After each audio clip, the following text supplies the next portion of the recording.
having dedicated your life to exploring longevity science and really exploring this now longevity craze that we see ourselves in, is there anything that you wish people would know about lifespan or health span that they currently don't?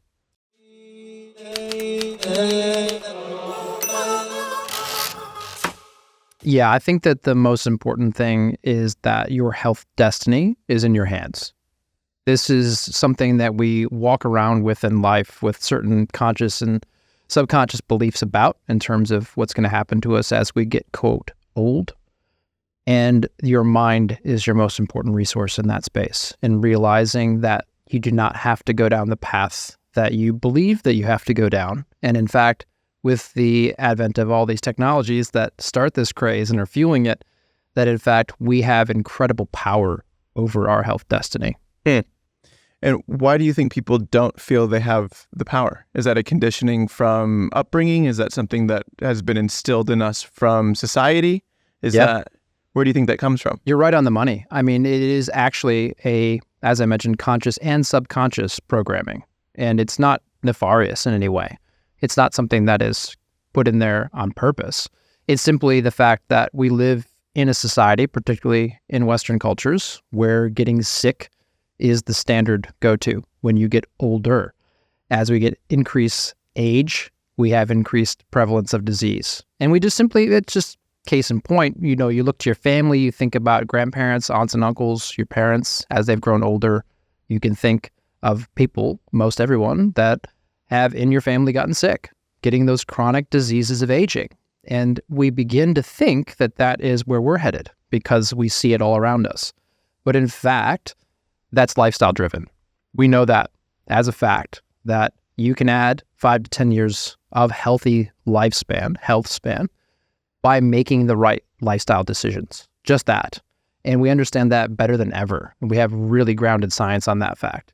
And it really comes down to our ability to control our expression of our genome through our epigenome, our epigenetics. And we can talk a bit more about what that means. But by having that control and knowing that lifestyle can have such a profound impact, we can gain back those healthy years that we think we are destined to get sick in. We can actually be healthy and robustly capable in those years. Yeah, I definitely want to click on the lifestyle piece and the epigenetic piece, which is, correct me if I'm wrong, we have our genetics, which are fixed, but then epigenetics is what sits above that is determining what's turned on and what's turned off within your own genetic code. As pertains to the mindset portion, which I'm fascinated by, our belief is that we get sick when we get old, or that we become more frail when we get old. How does someone go about altering that ingrained belief in order to continue to live better for longer? Yeah, that's a process. And in that process of this adopting a longevity mindset, there's two key realizations in the framework that I've constructed. The first is that you do not have to get sick and old. I say disease is not destiny. That's the first piece. It's the first realization. And when we say realization, we're talking about that epiphany level aha moment that changes your perspective. Not just something we casually talk about. So we've got to work through that to really build that into our life. And the second key realization is that the longer you stay alive, the more technology is here to keep you healthy for longer. And that is also abundantly evident when we start to look for it, particularly when we talk about something like epigenetics and the other technologies that are becoming available. I mean, just the last 5 to 10 years have already been incredible. Those two key realizations take you forward into a new place where you realize that you have this control over your health future that has not previously been possible. And that gets to be very exciting, particularly when we, again, to use your language, double click on those realizations and go a bit further.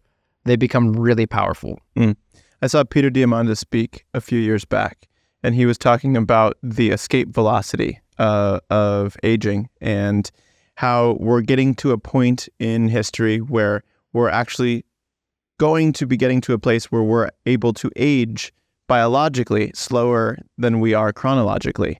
And because of that, we're able to extend lifespan. I'm always fascinated in that conversation by okay, say you can live to be 200. What quality of life are those years from, say, 80 to 200? Are we actually able to live healthier for longer and be able to have the same quality of life that we have presently? Or is that something that you see being, I guess, we're alive but not fully functioning as we would like to be? Or do you see us getting to a place where we're still able to function the way that we would like to for a longer period of time? Yeah, it's the latter. It's the second thing that you said.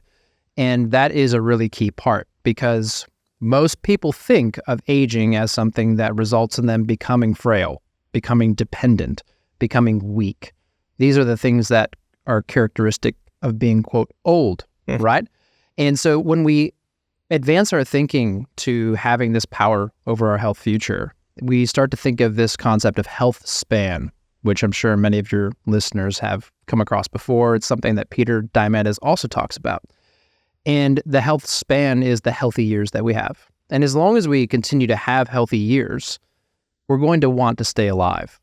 And when we lose that, that's when we're going to lose that appetite for being here. No one wants to be sick, using a walker, dependent, having somebody bathe them, having somebody prepare their food and stay alive. That's not a future that anyone really wants to stick around in. That's not what we're talking about. We're talking about having health span. That's the future. That is that when you're talking about living to, say, 200, which is an exciting number, we're talking about living healthy years. We're not extending those frail and dependent years, because that is what puts you on the precipice of actually dying.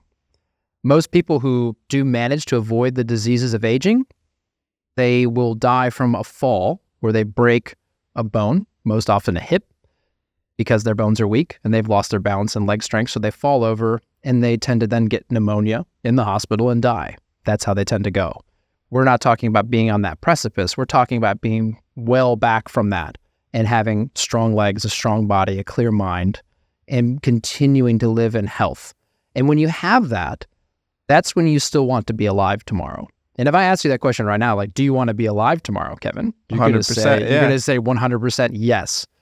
I don't see that changing. I don't see that changing as long as we have our health. So this future where we can extend the health span, perhaps much further than we currently can even imagine, we're going to continue to want to be alive.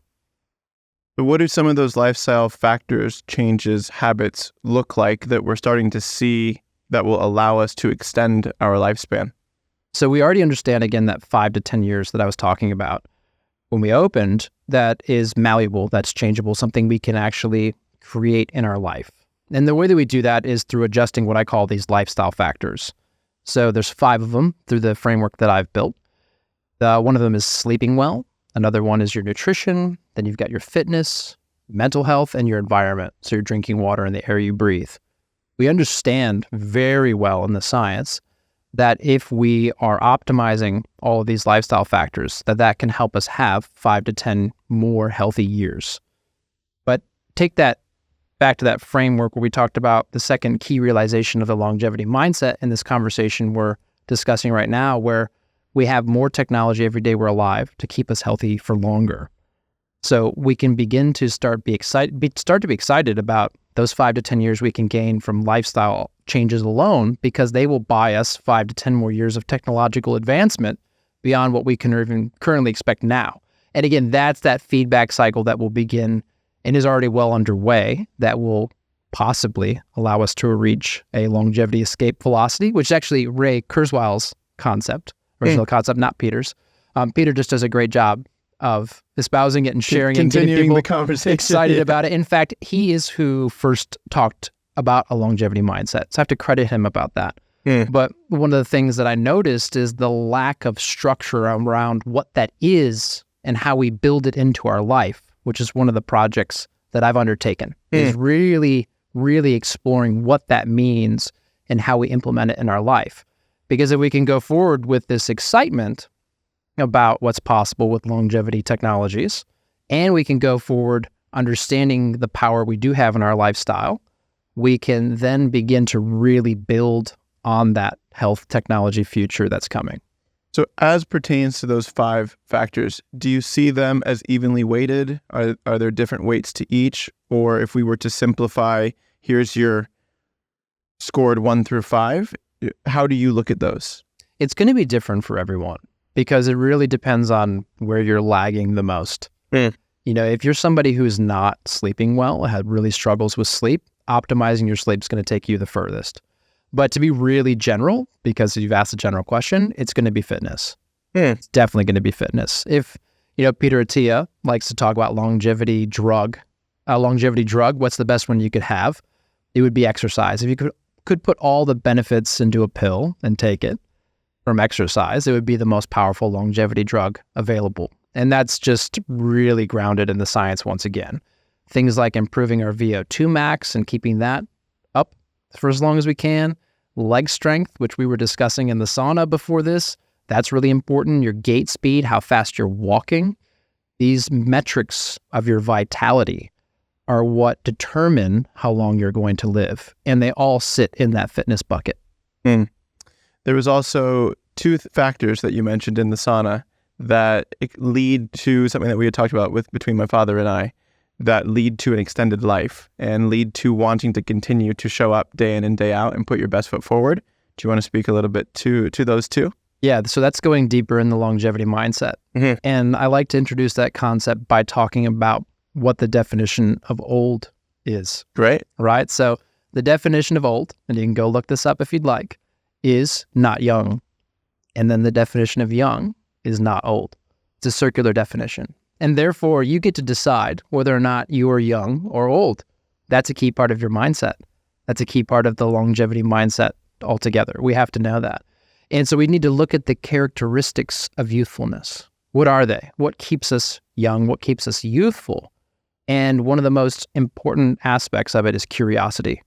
And another one is purpose. And those are so important. Because if you think about even just young, youthful characteristics in the animal kingdom outside of humans, just notice what young animals are doing. Young tiger cub or young bear cub or something really, animated that we can put into our mind. Playful, they're curious, they're exploring their environment, they're learning. Curiosity is a very clear characteristic of youthfulness. And we can maintain curiosity intentionally. We can build that into our life. We can keep learning. Particularly in this day and age, there's endless resources for learning. Whatever you would like to learn about, you can reinvent yourself at any age. I've just come from spending 10 years in the solar energy sector, did my PhD in that space, and now I'm reinventing myself into the longevity space to emulate that myself. Curiosity, key piece. And then there's purpose. And the most powerful illustrations around purpose are actually in the statistics, demographic data around retirement. So I had a really, really great conversation in this longevity docuseries that I just shot in Costa Rica in January with Bradley Sherman, who studies the demographics of aging. And he was quoting a study they did in Japan for IBM around Japanese men and what happens to them after they retire. And it turns out the most deadly years of a man's life in Japan for IBM, but generally there's more research that backs this up other places, is their retirement age. When they retire, they're more likely to die in the next 5 years than at any other time in their life because they've lost two really important things. One was purpose. That was their purpose. The other part was their social cohesion, which goes back to lifestyle factors under mental health, I would say. We need that connection with other human beings. And so when we look at curiosity and purpose, they are two of the things we want to maintain in our life as robustly as we can for as long as we can. Do you think both of those are innate or trained? I think that they are innate in youthful animals, youthful humans, but they're trained and kept intentionally as we get, quote, older in humans. We can do that with the power of our mind. We can maintain curiosity and by intentionally building it into our life. It's an intentional thing. I love that word, intention. It's a powerful word. Yeah. So when we create intention to remain curious and to foster curiosity in our life, that's how we maintain it. And we can do that for as long as we like. Yeah, I see curiosity as something that is a through line for even in my own life when I feel most aligned and when I'm intentionally curious onto the things that I'm exploring. Those are when I am most directed into flow, most driven forward, most feel like I'm working towards my purpose. The purpose conversation on the other hand is interesting to me because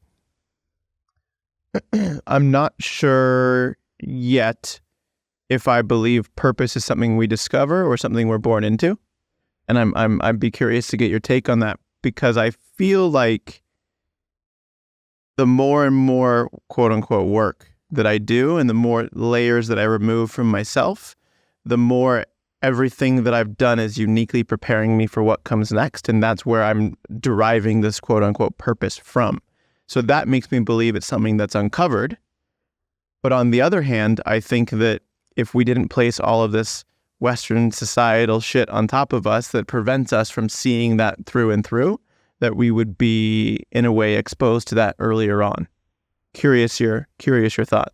Yeah, when you discuss it that way, it makes me think about values. It makes me think about what are our values. And those are individually acquired and in some cases learned and brought into our life in layers as we go through life. And so when I think of this discussion around purpose, it takes me back to this really amazing discussion, workshop, brainstorm session we had when I was leading my solar tech company, Soulcast, where we brought in the team and we were really working on the mission for the team. What is our mission? What do we want to accomplish? And we did a fun exercise with a business coach, taking us through the question why 5 different times. Effectively, you ask the question why. So you want to deploy more solar energy technology around the world. Okay, why? You take that question down 5 layers. Where do we get to? We got to the whole team, the same conclusion, in split into 2 groups who went apart and came back together. And the same why came out. It was, we want to leave a better world for our children. We want to leave a better world for the next generation. And so I think that humans share, particularly when we have these values underneath defining purpose, a unique interest in prolonging our species and bettering the future for our species. And you could actually track that across time, that's always generally been there. And you could say that is evolutionarily programmed and derived. I would say if we don't have that, I don't think we would be here today. Right. Yeah. I mean, that's the key purpose of all biology. One of the purposes, if not the purpose, to reproduce and continue our genetic lineage. But when you really explore it from the human level of understanding purpose, those values pop right out. And so some of that's in us, in our DNA. And some of that is things that we learn along the way and values we acquire and decide are important to us. So it's a bit of both, really. Yeah. And the things we learn along the way aren't always, those experiences aren't always of our choosing. And I think a key, diving back into curiosity there, is that if you always remain curious of what is this experience leading me towards or leading me to, and how is it protecting and propelling me towards what comes next, that then gives you this ability to find awareness in every single experience presented to you as an educational opportunity. Because I know that in my own life, especially at an early age, there were a lot of things that happened that I feel pulled me from purpose and led me towards things that weren't healthy for me, but in a cyclical way, ended up pulling me back later on once I had the awareness to figure out what was the lesson in that experience for me. And in finding the lesson, I was able to dive deeper into purpose. Yeah, that's a really great kind of human part of the journey, I think, because you're highlighting the role of struggle, the role of challenge, the role of difficult, hard things in our life for being formative for purpose and for understanding what our values are. And I think a part of the human journey that's unique in what it is, but ubiquitous and widespread in that it happens, is that we experience adversity, and how we respond to that really informs our character and how we're going to move forward through that. Are you a victim, or are you here learning? And I think a key part of the longevity mindset is also having a growth mindset, in that these challenges come into our life, I believe in an almost divine way, and they teach us the lessons that we are meant to learn so that we can improve and better ourselves and show up more in the world as someone who's here to give back, who's here to build a better future, and that those layers of struggle and challenge each have their own unique lesson that we're meant to learn. And if we don't learn it the first time, life's going to throw us another one until we get it. Yeah. How often do you take these hard challenges and input them into your own life strategically? I all the time, all the time, because I really see the world unfolding through that growth mindset lens, that this is here to teach me, this is here to improve me. And it's hard when it's happening. It's difficult when it's happening. But the more perspective, the more observer status you can kind of place over your life and see life's challenges as things that are here to teach you, the more powerful those challenges become because they're leveling you up. They're improving you. You know, not too long ago, back in March, I actually got shingles. You could still see the scars on my arm. And that was rocked my world. I was so unwell. I was really sick. I was going through some really difficult emotional struggles. And to really understand why that was presenting and what it was teaching me, I was going back into my childhood. I was going back into the lessons that were built into me when I was very young. And out comes this disease that is actually a virus you get when you're younger that comes up when you're older, and emotional stress most often. Might have a bit of a relationship in the immune system with COVID, they're finding, because it's happening more and more. But they get this really intense sickness that comes along with me processing emotional trauma from when I'm younger and learning how to level up as an adult and let some of those patterns go, or in some cases become aware of them so that I can understand how they're operating in my life and be that observer over it to understand, okay, this is part of me. It's always going to be with me, and that it's here as part of my experience that makes me unique as a human. But it was really hard. And I pulled out of 3 triathlon races and had to really rebuild from the foundation. But then I was able to do an awesome trail run last weekend and hit a new personal best for distance, and really do something very hard that I had to build myself back up to doing. So there was a choice in there. I could have been a victim. I could have been really down on myself. I could have let that keep me in a dark place. Or in the dark place, I can look at it and think, this is here to teach me. What is it here to teach me? And why am I needing to learn this lesson that I haven't learned in the last 38 years of my life? Seeing life that way is how we continue to redefine purpose. It's how we discover new parts of our values and our framework for being a human in the world. It's fascinating that the body, in a way, keeps the score of something that happened in childhood and then it manifests itself as an adult. Is that awareness and expansive work a prerequisite then to longevity if something like this is dormant in the body? I think it is. And I would love to be building content on that in the future. It's not a current focus of mine because it really gets into some nitty gritty. But I think that growth mindset piece really will take you into developmental work. That means you need to revisit some of those things. And the resources that I've been exploring around this really point to not only things that have happened to us in our childhood, but information that's been passed down to us generationally through our epigenome about what our family traumas are. What are the pains that our family has brought down through us, through that lineage? There's been this beautiful exploration of that in many parts of the spiritual work before, where we have this kind of generational pain or generational trauma that we carry. But we've actually got some interesting science now that epigenetically we can be passing that information down generationally. And so it brings us into doing some of this deeper work that might be in place because of things that have happened in our family even before we were born, that are in our epigenetic expression in our body. So all these bits and pieces that we've got to explore, when we unveil them, when we move through them, we can actually become aware of them. We can actually heal some of these traumas in our body. And I do think that contributes powerfully to health. I think the evidence for that is pretty solid.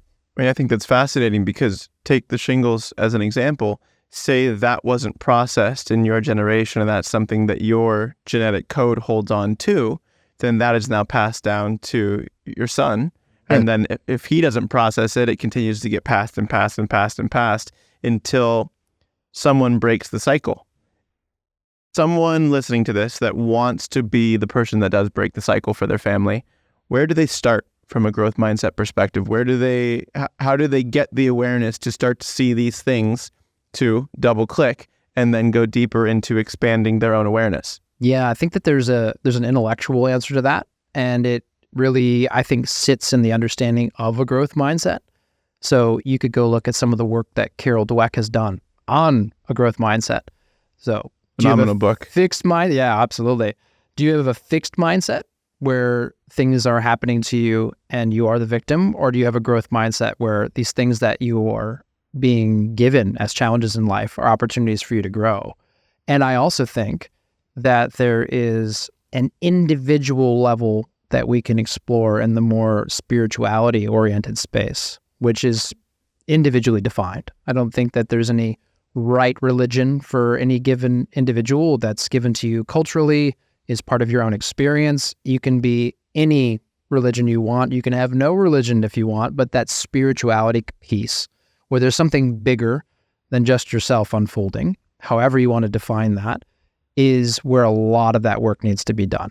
It's feeling connection to a deeper purpose, a deeper connectedness to your fellow humans, maybe even some of that generational piece we just talked about, and being able to explore and pull in your own unique resources for informing your experience. What's happening to me and why? And what am I meant to learn? For me, my programming, my background is in Christian ideology. But then in my early 20s, I really got out there and stepped away from that and explored Buddhism a lot, got really deep into meditation. And now in my late 30s, I'm actually kind of pulling that Christianity piece back in, along with some of that meditative presence awareness that I've learned in Buddhism, and have this kind of hybrid model from my own experience that allows me to experience something higher than myself. And I think that's an important ingredient. I see that same cycle within a lot of my friend group as well. And even within myself, raised Christian, spent some time in Southeast Asia, saw this Buddhist, Hinduist mentality and philosophy, got deep into yoga and meditation, and now there's a lot of people coming back to the church, coming back to God, coming back to a higher power. In my belief, they're all the same, yet completely different. And through that lens, it's what is, in a way, serving you, and how does it serve you, and how are you open to receiving that? I find it fascinating and also awful that religion is the root cause of so much trauma and war and horrific. Like, just look at the news, what's going on presently. That because we think we disagree on certain things, yet we all believe in a way the same thing. Without going down a religious tangent here, real quick on the doing hard things and that growth mindset piece. In your opinion, is there a specific cadence or a specific amount of hard things that someone should be committing themselves to annually, monthly, weekly? What does that look like, or where does the science sit in terms of how much someone should or shouldn't be doing? Ooh. So there's probably a few different variables to explore on that. You could get really scientifically oriented and think about recovery, for example, in fitness. So we know that one of the characteristics of youthfulness, again, to come back to that, is this ability to adapt. The evolutionary biology behind why we might be aging is actually really fascinating. And the concept, was actually a gentleman, Michael Rose, who's explored this through fruit flies and exploring multiple generations of fruit flies. And the further back they can push their reproductive age, or when they reproduce, when they mate and have offspring, the longer their lifespans get. So there's this guiding principle in our biology that the purpose of us is to reproduce. And there's a connection between our reproductive age and when we do reproduce and when we start aging. And in fact, there's some interesting data that's now available around menopause, and knowing that women who have children at younger ages tend to go through menopause at an earlier age. So there's this really powerful piece in there, and the evolutionary biology side of things, where our characteristic of youthfulness from that point of view is this idea of adaptation, being able to adapt to the environment. When we're young, we have a lot of ability to adapt. As we grow older, we have less ability to adapt. And that sits in the recovery space. You can recover from hard exercise more quickly in your 20s than you can in your 60s. We understand that. That's kind of built into us, and that's more or less a fact until we intervene in aging more powerfully than we can right now. So the first answer that I'd give to that is that we have this ability to recover from fitness that changes as we get older, and we've got to respect that. That's built into us. So you might be able to recover from a really hard race in a few days when you're in your 20s, but it might take you a few weeks when you're in your 60s or 70s. So that's the first part of the answer. The second part is, I think, the mental psychological piece. How much really should you throw at yourself before you're overwhelming your ability to adapt? If we are taking on really big things like getting sick with shingles and confronting childhood trauma and generational pain, that's a big piece of work. You can't hurry that one along. That's a couple months of solid self-understanding that might integrate over the course of a few years. And you don't want to push yourself too far in that. And in fact, that's one of the main things that I need as a human is my coach, my triathlon and life coach, who helps me not do too much too fast, because that's my personality. So I'll tend to do more work or push myself way harder than my ability to recover, and then I'll get sick. And then since I started working with my new coach, she's helped me to slow things down, focus more on recovery, take a break when I need it, and then I'm not getting unwell. My immune system's never been better. So your body will kind of give you feedback on that. If you're pushing yourself too hard, you're taking on too much, you're going to get knocked over. But because you're not respecting your ability to adapt. So I think really to answer that question, you got to think about your adaptability, your recovery, whether that's physical recovery or that's psychological recovery, and how much you can take on. And it depends on the magnitude of that piece. If it's a small habitual change you're programming, you could probably do a new one of those every month. But if you're going to dig deep and find something that is a trauma or a deep wounding for you, it might take months or years to really move through that piece. I noticed my binary biases in asking that question as you were explaining it, because I view things, I've opened up my mindset to allowing a lot more color to enter in recently, but I view a lot of life as yes and no, black and white. And something I've been toying with recently is this dichotomy between consistency and grace. Where do I need to double down and remain consistent when things get challenging, and where do I need to allow myself grace? And as an example, one of the key points of that is how much I sleep. And in the past, if I wasn't up at 5 and going, I was upset at myself, and I wouldn't give myself grace, and I would remain consistent.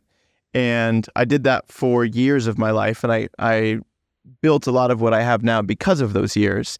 And I've been toying with this element of grace presently, where if I go to bed an hour later, I'm going to let myself sleep in an hour later. And it's less consistent on the front end, but I would say my quality of life has gone up from a comfort standpoint, but I don't always know if that's the best piece. And it's this internal dialogue of like, shit, do I need to press harder here? Do I need to pull back? How do you view that dichotomy between consistency and grace, or do you view the ends of the spectrum differently than that? Taking a quick break from this episode to remind you that your inputs matter. This show was designed and created to help you build a high-performing, healthy, wealthy life. So if you feel that you're getting value from this episode, please go ahead and share it with someone that you feel would get value as well. Now, fun fact, 90% of listeners of this show are not actually subscribed to the podcast. So if you would take a moment and go ahead and tap the subscribe button, it would mean the world to me. Thank you so much for being here. Now back to the show. Yeah, I like that. I think it's fascinating you're pointing out your binary perspective, but then you're coming in with something like this consistency. Again, that's pretty binary, like yes or no. Mm-hmm. Get up and do this or don't. And if I don't, then I failed, or I'm not hitting the mark of consistency, versus this beautiful word, grace. I love that word. We all need more grace in our life, whether that's what we give to others, we give to ourselves, brings us back into that spirituality piece. Are we receiving that from somewhere else? We don't want to have a mindset that's completely flogging us all the time. I think that there's a spectrum we need to exist on to really optimize our health, where we do give ourselves grace, where we do let ourselves have that recovery day, allow ourselves to come back from an injury or something, a really big piece we're working through, have kindness, compassion, self-forgiveness, all these things that sit in that under that umbrella of grace. But at the same time, if you were to give yourself full grace and forgiveness and push all the way to that side of the perspective, you might want to shift more to being comfortable getting away from some of the grind of consistency where that discipline really starts to be an important factor. And if you want your body to be strong, if you want your biological system to be strong, we have to go back and think about that concept of adaptation again. Because our adaptation system that's built into us is there to make us stronger. And the primary signal that we receive that through is from our environment. It's from what we're telling our body to be resilient against. So this is why exercise fitness is so powerful, because you're pushing yourself. You're going for a higher level of being able to move weight, or you're going for a longer distance of run or cycle or swim. When you do that, you're telling your body to be strong. I like to say, if you tell your body to be strong, it will listen, and you will be strong. That's important. That part you're talking about in consistency is about having the discipline to push yourself, to tell your body to be strong, to inform it that it needs to be robust against the environment. And that's one of the most powerful mechanisms we have for improving our longevity. It's built in there is this concept of hormesis, where the environmental stresses on an organism will impact that organism negatively. But if it doesn't happen so much that it kills the organism or damages it too badly, it will then adapt. It will adapt to become stronger.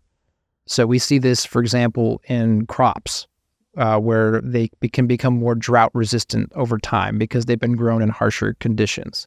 They're epigenetically adapting. They're building in the adaptations to be able to grow with less water. They're stronger. They're more resilient. That same capacity exists in us biologically, and that's what we're doing when we train, when we tell our body to be strong and it listens. So let me ask you this. If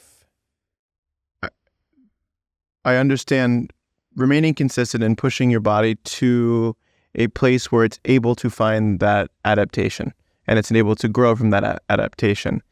Is there, going back to this binary yes or no kind of perspective for a second, is there anything specifically within longevity that if you do this, then you can do this? Meaning, as long as you get 8 hours of sleep per night, now your body's recovered and you can go push it? Or is there a lot more color throughout? Does that make sense? Yeah, I think it does. And there's a couple of different ways you could explore that avenue.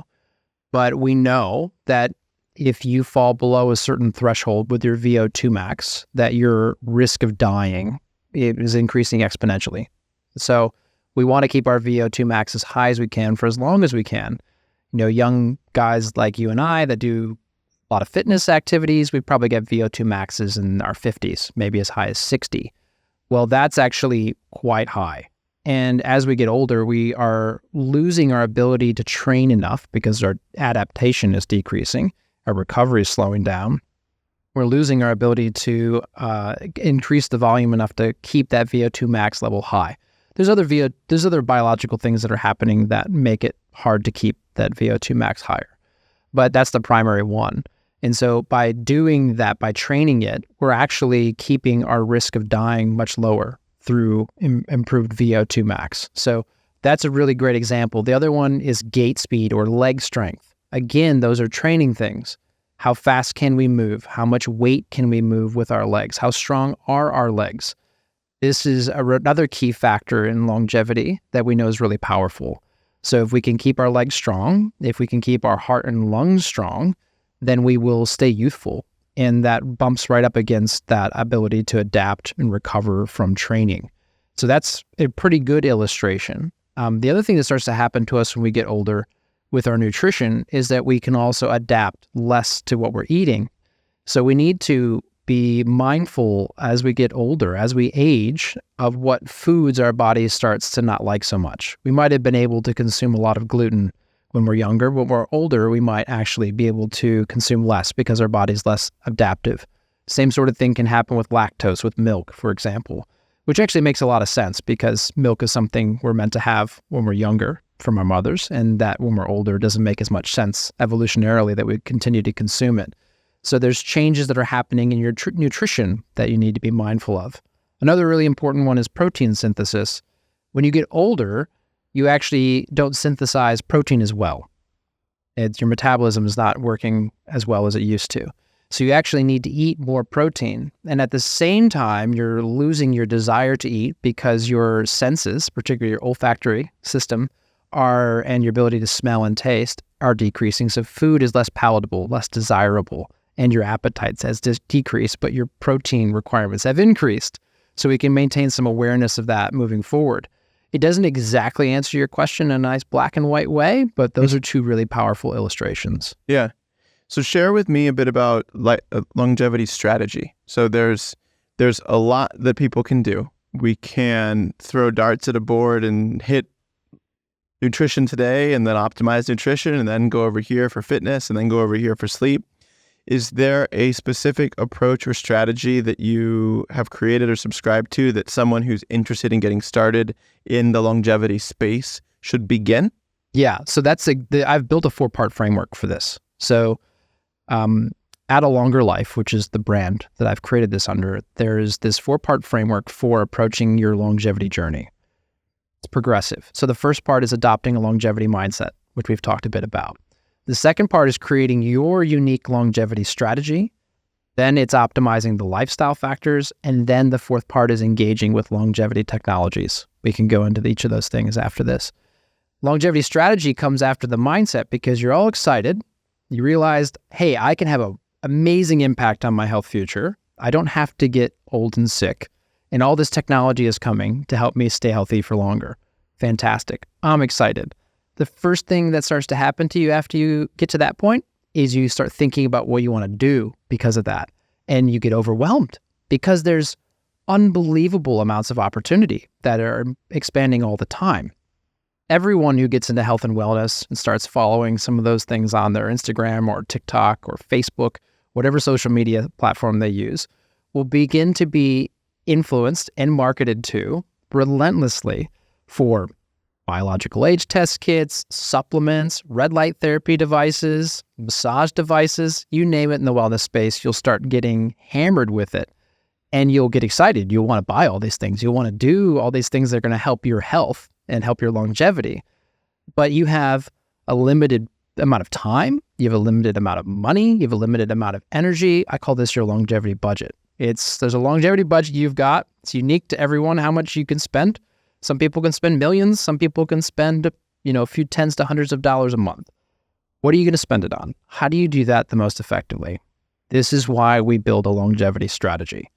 And your longevity strategy is actually informed by learning what's most likely to kill you. Because that's what longevity is. We're trying to avoid what's going to kill us. And the point of starting is actually really simple and free.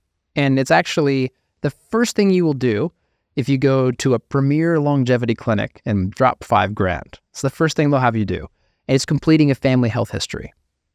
Because a family health history informs you of your genetic risk in a really powerful way.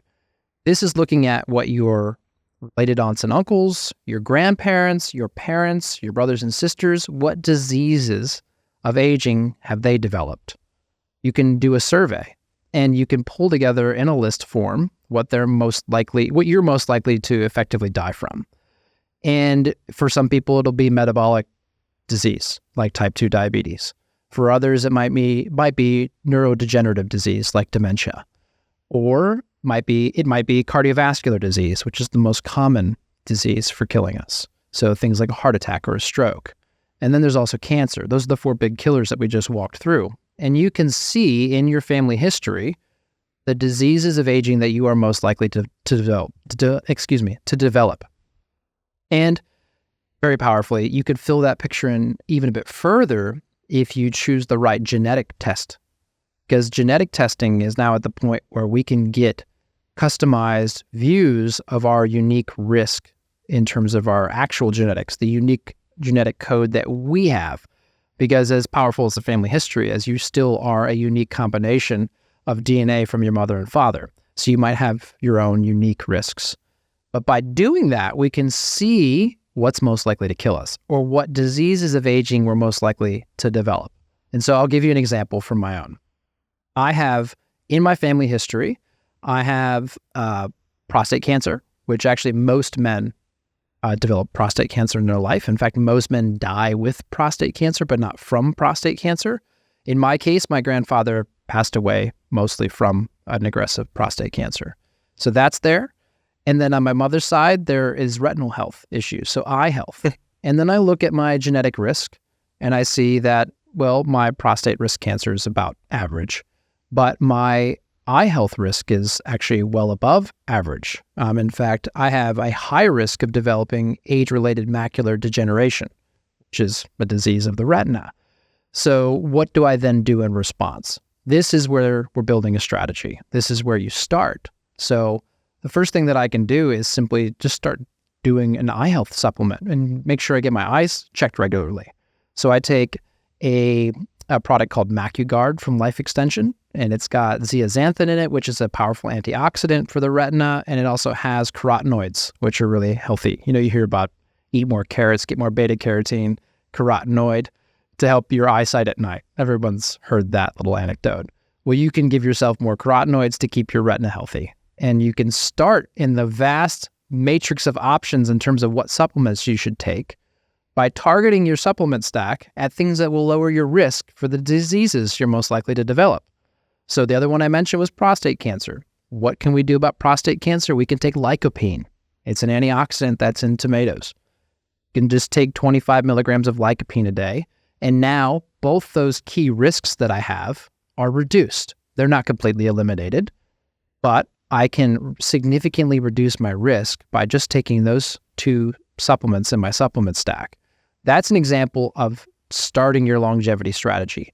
Know the diseases you're most likely to develop and start your work thinking decades ahead of time there. That's how we take powerful action in a world of unlimited options. Is there a specific genetic test you recommend? So there's a lot of bluster in the genetic testing space. So it's difficult to navigate. So I've put together a whole section on A Longer Life where I walk people through how to do a longevity strategy. You can go down the free route and just do the family health history questionnaire, and you can take some quizzes online to walk through and give a few more lifestyle indicators in there to get a pretty good idea of where you can start. Because I always want things to be free for those who can't afford it, might have a smaller longevity budget. But if you do have some resource, I think that self-decode is a fantastic option for your genetic testing. I've interviewed Joe Cohen, he actually got really well known for his own biohacking resource that he first started before he went and started self-decode. And they've just built a really innovative way of approaching disease risk, and they have really good disease reports that you can access. So what are they? So is it a DNA methylation, or is it a genetic? Is it a different test than that? This is purely genetic testing. So this is looking at your genome, but does not change. Doesn't look at the epigenetics. So by looking at that, you can see your unique genetic risk for disease development and have that ranked in a hierarchy in terms of what you're most likely to develop, to where your average risk is, to where your low risk is. And that can really fill in the blanks. So for me, that's how I picked up on this age-related macular degeneration example and know that that's something I need to watch out for. So we can pull those pieces out, which will be unique to every individual through the genetic testing. And that becomes a very powerful resource for doing so. How does that test differ from a DNA methylation test? All right, so DNA methylation is coming back to epigenetics. And now this space is getting really powerful, and very soon it will have a role in this longevity strategy development and execution, because epigenetics is the exploration of the expression of our DNA. The illustration I like to start with is that you have the same DNA in every cell in your body, but you have retinal cells, as we've been talking about. You've got unique cells in your blood, in your liver. You've got your stem cells. You've got hair.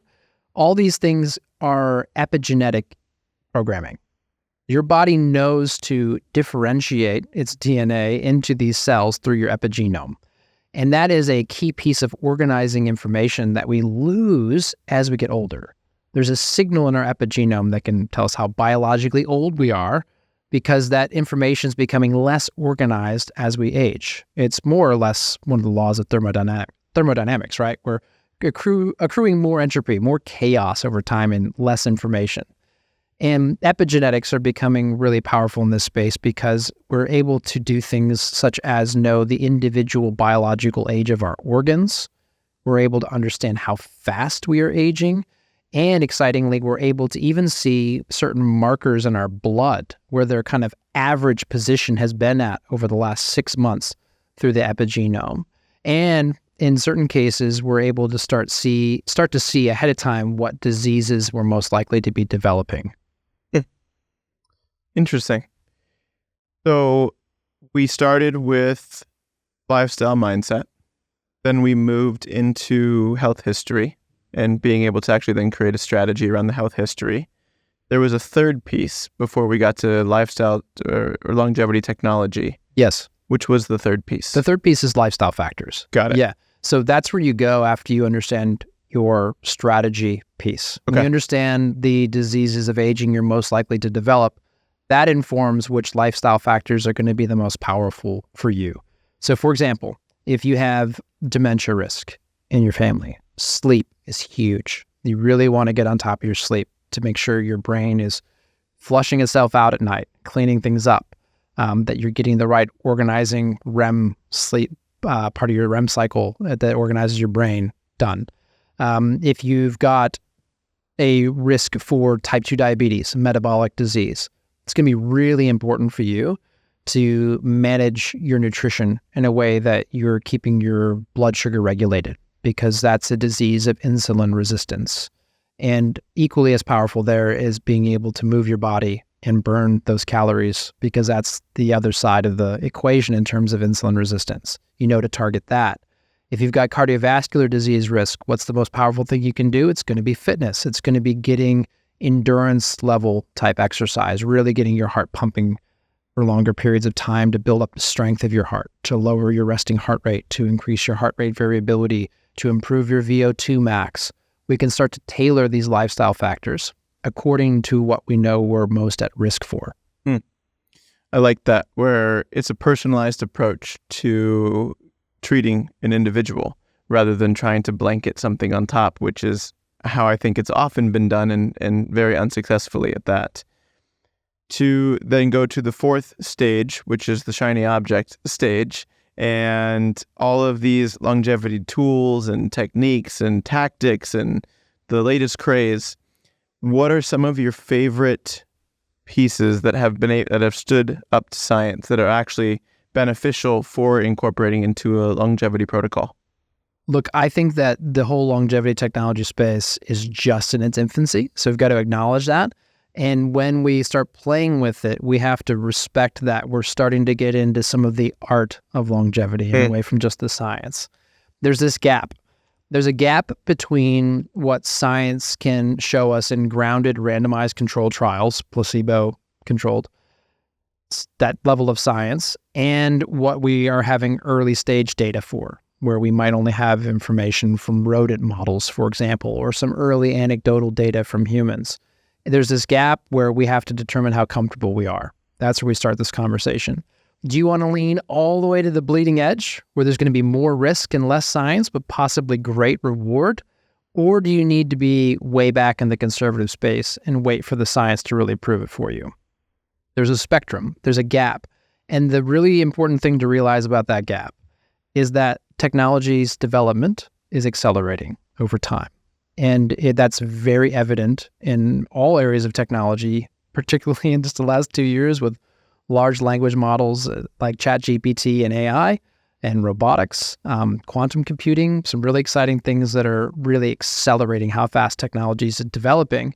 That's happening in the longevity space. And we're starting to see that gap get even bigger and bigger. So we can lean all the way out to the front and start to do things like genetic therapies, which are fairly unproven but very exciting.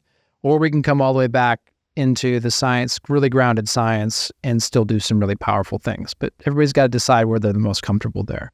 So the one that I get the most excited about is leaning somewhere a bit further out, and that is this epigenetic question. The epigenetic biological age, the rate of aging, the being able to assess the age, biological age of our individual organs, and be able to pull that information back into our strategy. So I get very excited about that side of things. There are some detractors. There are some very influential people in the longevity space who think and have said very publicly that biological age, that's a bit of garbage, a bit of nonsense, not worth it. But again, if we pick the winners, if we really look into the companies that are really on the forefront of the science and are working with collaborative research agreements with organizations like Harvard, and who are really sitting in the science as much as they can while also pushing the envelope, some really exciting things are becoming available. So, for example, with the ability to measure your rate of aging, I think that's a really powerful tool, because while that's a pretty new piece of information and there's some debate yet to be had around the validity of that, I think the science is good enough that it is a valuable marker. That if we can assess our rate of aging and learn through self-experimentation what things can slow down that rate of aging, I think that's going to have a very beneficial impacts on our disease risk moving forward, developing those diseases of aging moving forward.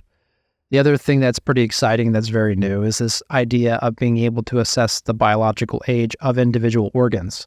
Because if we can start to see that our heart and our liver are biologically younger than, say, our kidneys or our brain, we can begin to take targeted action to improve the biological health of those organs which are more advanced in age, and then reassess and see how we're doing. I think that is very exciting and will become one of the foundational tools that we use in the longevity space for improving our biological age, slowing down the aging process, and in the near future, being able to halt it and possibly reverse it.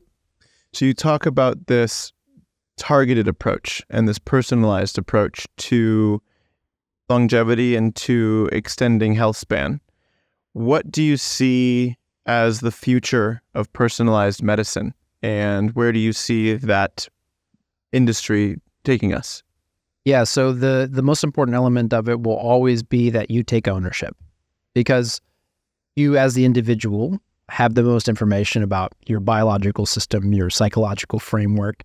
That is a key piece that no one's ever really going to be able to take that fully away from you. No matter how good their platform is, no matter how much AI gets integrated into this thing to make recommendations to you, you will still maintain the best level of knowledge over what makes you feel good, what's having the best, that's having the best outcomes for you personally. And we can't ever really let go of that role. So I don't want to ever have anyone in a position where that's being taken away from them. And in fact, my entire approach is to put the power back to the individual. I'm never going to come up and tell you what you should do. I'm not going to give you a 10-step program that in 12 weeks will revitalize your biological age, because to be perfectly frank, that's completely bullshit. This is something you have to learn to navigate yourself. And so where this personalized nutrition place is going, for example, or these personalized tailored reports about your biological age, where all those things are taking us, is further into your depth of ability to interpret that information and make positive changes for yourself. So I'll give you an example. Example is being able to run your own self-experiment. Now, I talk about doing this, and it makes scientists roll their eyes because they don't like the fact that I'm using the word experiment. That's fine. I did my PhD in hard science. I'm coming to this space where we've got this gap I'm talking about, where we don't know yet what is going to be the most effective action to take in a randomized control trial sort of way.